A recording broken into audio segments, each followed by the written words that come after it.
Yes, people, how's everyone doing? Hope you're all good. No blabbering this time. Leeds United beat Norwich City 1-0 at home. Continue their bit of run now. 4 in a row in the league. Looking good, people. We're looking good. Let's get straight into the player ins, obviously. I'm going to be, and of course, we'll mix in match analysis in this video. Don't worry about it. We will talk about the game as well as the individual players. I'm going to make quick on Elan. It had literally next to nothing to do, so I'll just give him a 6. Generals. Next. Move on. Boring. And that's a good thing, I guess, right? Our keeper's not having a lot to do, and that actually brings me on before I talk about these two into that kind of period in the game where they did have, I think it was a sustained possession for about 10 to 15 minutes, basically. And it was a strange situation because on the face of it, it's frustrating, annoying. Why can't we get the ball back? What's going on? But actually, when you look into it, it's quite interesting because the way in which they played in that point is they had obviously the two centre backs, but they had a central midfielder very, very deep at times.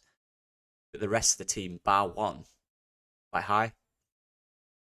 So it was kind of them slowly building it, wanting us to press and get out of our shape. But we weren't really allowed to do that. We'd only come a certain away. But the amount we came out of our shape didn't affect our overall structure, which meant it was difficult to get anywhere near the box effectively.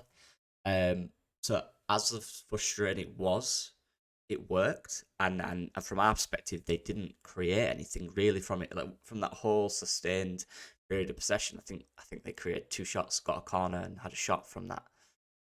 2 crosses and a shot. Sorry, for me, that's successful, and it kind of shows a dynamic to this team. And although it's not something that's ideal, and then you should be dominant possession. But you have to understand in games that there is teams out there who have a style of player that will do stuff like this. And I've always thought Norwich were decent when I've seen them this season.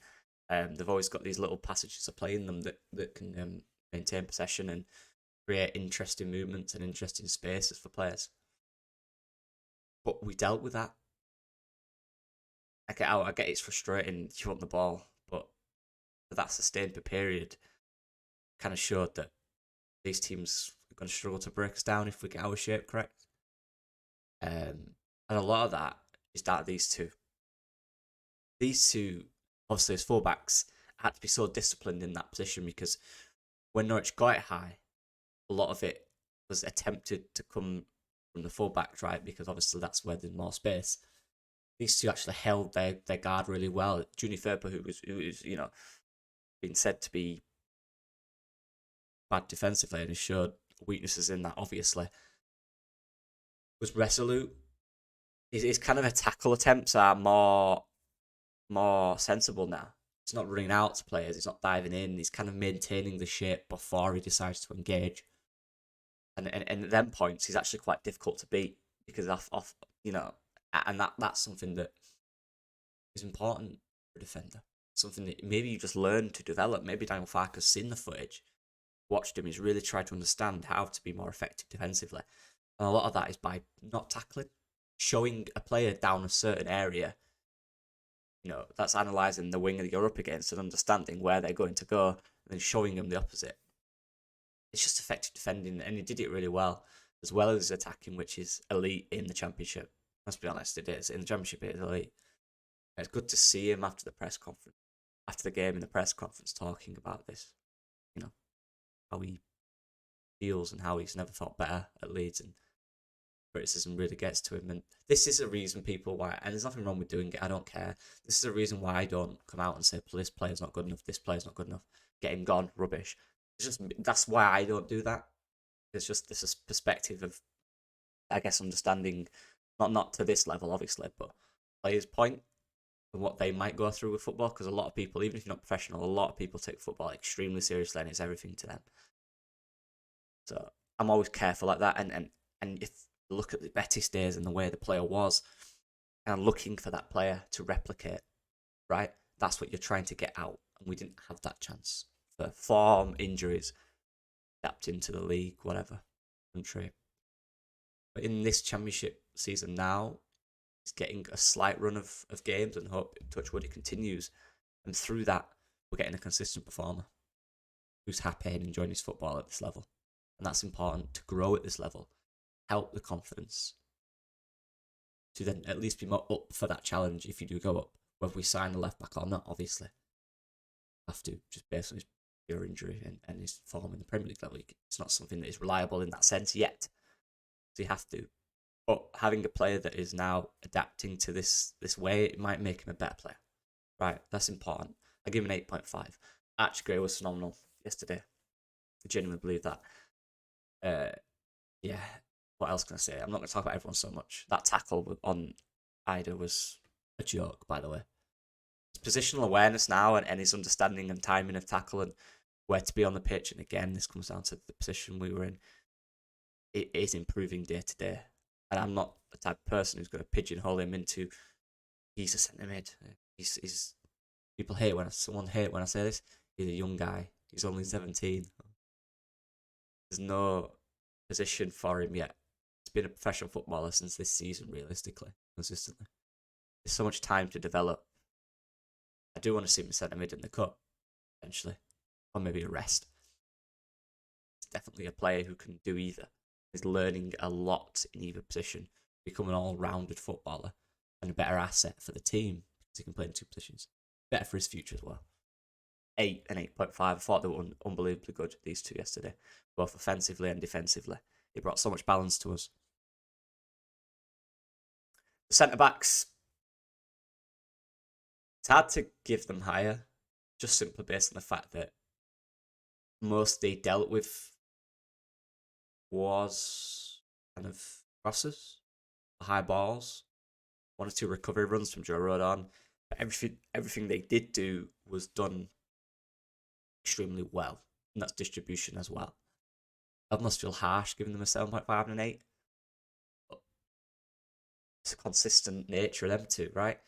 I can't give them a 9 because they didn't do anything they don't usually do. It was a constant performance from them. It was a good, for their standard, normal performance. But their normal performance is excellent. Again, it's about the level of the player, understanding the impact on the game. That's what the ratings are about. Not necessarily how good that player is. The impact on the game for what they can do. I thought they were both excellent. Joe Rodon is someone that I love at this club. I just think it looks comfortable here. I know it's a championship and he didn't quite make it in the Prem, but I think Prem came too early for him. I think that move came too early for him. He's a colossal. He's unbelievable. His recovery speed, I keep saying this, his aerial dominance in the box. Look, during that period, I genuinely weren't bothered because everything that came into that box was either blocked, headed, or cleared by one of these two. Every time. Every time. Yeah, I was so impressed. Genuinely so impressed. We start the season now. We start the year with goal conceded.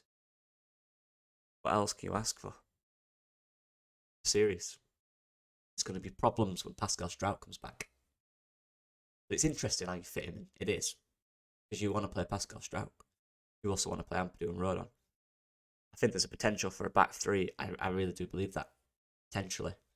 And we do kind of play that, The way in possession we are, unless people say Farke isn't adaptable in tactics, to what he's done recently, and there's a thread by Andrea on Twitter, so people guys go check it out. The way in which we are now, and this is down to Gruev. I think Ampadu did that role well, but I think it's different with Gruev.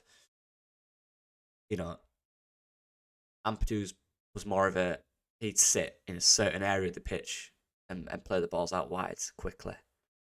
Whereas Gruev moves around more. He's always happy to retreat deeper than Ampadu did a little bit for me. And he's got that early ping in him. And that's huge, by the way. Ampadu has that early ping in him, but it's a willingness to do it. That's the issue, right? Ampadu's ping is one straight over the top, which we've seen him get 2 assists from this season, which is phenomenal. But Gruev's got that across the field ping, that diagonal. And it just changes the whole dynamic. That means you can naturally progress the fullbacks wider and higher because that ball's on. You can be reliable in possession. Different types of profiles, but both do the job really well. But with those guys there, you had Gruev sitting between Ampadu and Rodon, who split wide, and Ampadu particularly came quite wide, right, left, which naturally just meant Gray and Purple were already high. Just created loads of different dynamics in the middle, different movements that we've not really seen. And this is a team developing. This is a team learning. This is a manager really understanding the players to a T, understanding how to get the best out of these players. Yeah, these two are excellent again. Genuinely brilliant. Midfield. Is this harsh? Potentially. And again, like, as a base, I think Gruev got like a 95% pass accuracy again, which is ridiculous, by the way. You know, and again, the passing movement, you look at the passing direction, the progressive passes were there, the diagonals were there, the short needed passes were there. They're not on the same line, which is good. We like that. We don't want them on the same line. He drops deeper to create angles and space in front of him. You drop a little deeper, you can see it in front of you. You're on the same line, it's at the side. You're doing this. It's in front of you, you can already see it. Gruev is excellent at that. Really like him. When he does get it, Rodon and Ampadu go in front of him, wide. Great angles. Love it. He was a 7, no, I just thought he did what he does. I think that's what he is. Gruev is a 7 to 8 midfielder, week in, week out now. That's what he does. His role requires that. Again, once or twice, had slight hesitation and decision making. Probably the reason he didn't get a 7.5 or an 8. But, come on. Tackles again, made 1 or 2 tackles. On the ball, he was excellent. Probably a harsh score looking at it, to be honest, but it's just that little 15-minute period. I thought we were a little passive in these areas at times. I thought we would have got a little overrun. Missed 1 or 2 tackles, but same with Kamara. I know it's a low score for him. Again, this is his standard, but I don't think it was bad by any means. 6.5 is still a decent score. It's just impact on the game isn't as high as it has been in previous weeks for Kamara, right? That's it. That's impact for me. Defensively, it was decent. It's just that impact. His first touch wasn't quite as crisp as it usually is, to be honest. Some little things that make the reins a little higher. But yeah, these two are good as usual. And Gruev is an excellent. This guy has played consistently in the Bundesliga. He's serious. He knows what he's doing. He's a good player. These two are excellent players. Very good skill set. And they really help the dynamics of the team. And again, with Strout coming back and Ampadu coming midfield, you have options now. Good. This is what we need around. This is what we need in the final third. Good depth options which can really help. Different dynamics, different players who can change the game in different ways. 2, these lads. Dan James, I did give an 8. Look, he only played half, but in that half, I thought he was unbelievable. That cross, by the way, is unbelievable. That is ridiculous. The instinct, in the end, it's his instincts. He's got excellent instincts, and now he's getting the execution to execute those instincts more often, consistently. He knew exactly where Patrick would be. He knew where that ball needed to go, and he did it without hesitation. Perfect. I give him an 8 for that first half. I know it's only 45 minutes, but yeah, unbelievable. James again, what can I say? 1v1 his man, yeah. Crosses in the box were good. Just been a constant pressure on their fullbacks every time, just constantly putting pressure every time he's near the ball. He's an excellent player. I love him. Hope he's fine. Cree, again. And again, I've seen people say Cree's. I don't know what it is about Cree. I do think he was really good again. I do. I'm looking at dribbles and an impact on the game, and the guys he's took on, the balls he's progressed forward, the runs he's made, the fouls he's given. And that shot, by the way, if that shot that was this far away off the post goes in, it's probably one of his best performances. I genuinely think it's that close to being that. That was the end product he's kind of missed recently, consistently. So, look, I give him a 7.5. I thought he was really good again. Some of the tricks he does and some of the movement, he's untouchable, guys. Whether he gets the goals and assists or not, defenders really can't get near him, and they are trying. They are doubling up on him every single time. Every single time. It's happening. Watch every time he gets the ball. He's hardly ever, unless it's transition, it's like hardly ever a 1v1. That's tough. But that's it. That's the way it is. And that's when you need your other teammates to step up and be that extra option. Got 2 guys on you, there'll be a little space somewhere. I'm finding them. Dan James is becoming more into the game. So yeah. Shout out to Cree, he's trying, man. It's tough. You got 2 guys on you. What you know. He's doing it. And they still can't get near him. He's still unbelievable, and he's still the best player in the championship. So shout out to Cree. He's doing the bits this season. It's been unbelievable. Yeah, finally these two. And I'll be quick on Patrick, because I want to talk about Gio a little bit. Patrick scored an unbelievable... That header, by the way, is... And it's no coincidence for me, just Foster. There is no coincidence that since Bamford started consistently in the team, we look better. Look at the run we're on, and look when Patrick came back. It adds up. And I've talked about why that is. His impact to the player, his intelligence, his movement is there for me. 7.5 because that goal was unbelievable. Yeah, he worked hard, did Patrick. He looks happier. And I genuinely like it. When you see him walk around the pitch at the end and his celebrations now look happier, he's smiling. Yeah, that's what just makes me happy, guys. I've always liked Pat. Always, people question his character. I've seen people do it. I think that's wild. Like, no, not for me. Yeah, shout out to Patrick again for unbelievable header. Unbelievable. There's only one place he could have scored that. It's behind him and he digged it out and right into the side net, and the only place the keeper weren't getting it. Yeah. Great goal. 4 and 5 now. Bit of form for Patrick. Like it. And Jorginho, the last one. This guy is a joke. This guy's a menace. This guy's a bit of a nomad. He does what he wants. I keep saying this. And there was a discussion we had on Joe's last night. It's a good discussion, and it's a right discussion. There's no wrong answer about him and his impact on the game. And should he give the ball early? Should he be more mature in deeper areas? It's a good discussion. So there's a fine line. It's about controlling the player without losing his creativity and his nomad nature. Because that's what he's good at. That's what he is. You take that away from him, I think you see a reduced player. The fact that he tries these things, the fact that he took 3 on already and it was an easy pass to Patrick, he tries to run past 3 guys in front of him, makes him the player he is. But from a coaching perspective, you're ruining the plans, Gio. Stop. Do your bit and then give it him there. You know what I mean? And I get that. It's the way it is.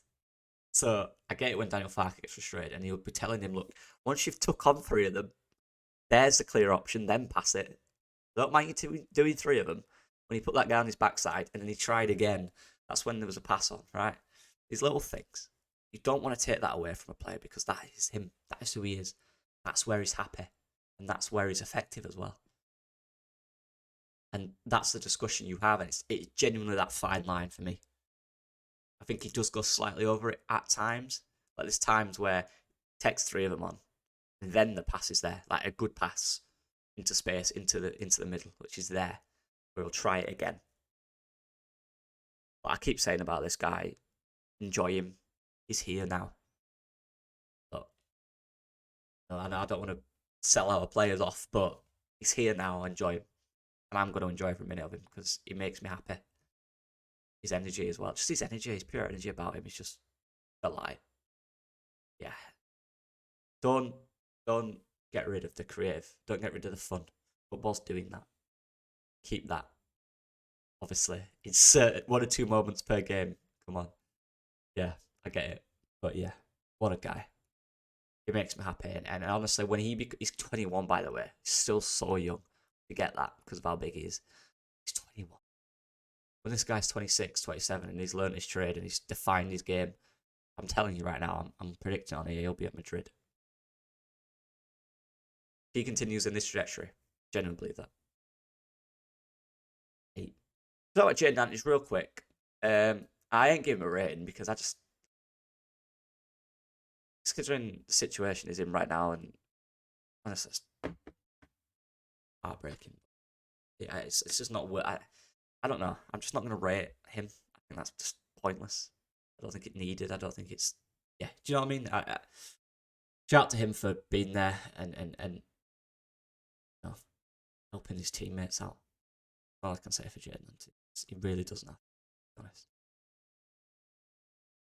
Let him gather. If we have injuries in the wing now, Jadon's going to find sharpness. People not remembering this. Not sharp. He's hardly played. Let him find sharpness. It's key as a performer. Let him find sharpness. He'll be back. He'll be good. Shout out to Jadon. Oh man. Yeah, that's it, people. I appreciate all support and anyone who's liked, subscribed, commented, Shout out to you lot, you're legends. See you soon. It's in there. Good run. Let's keep going.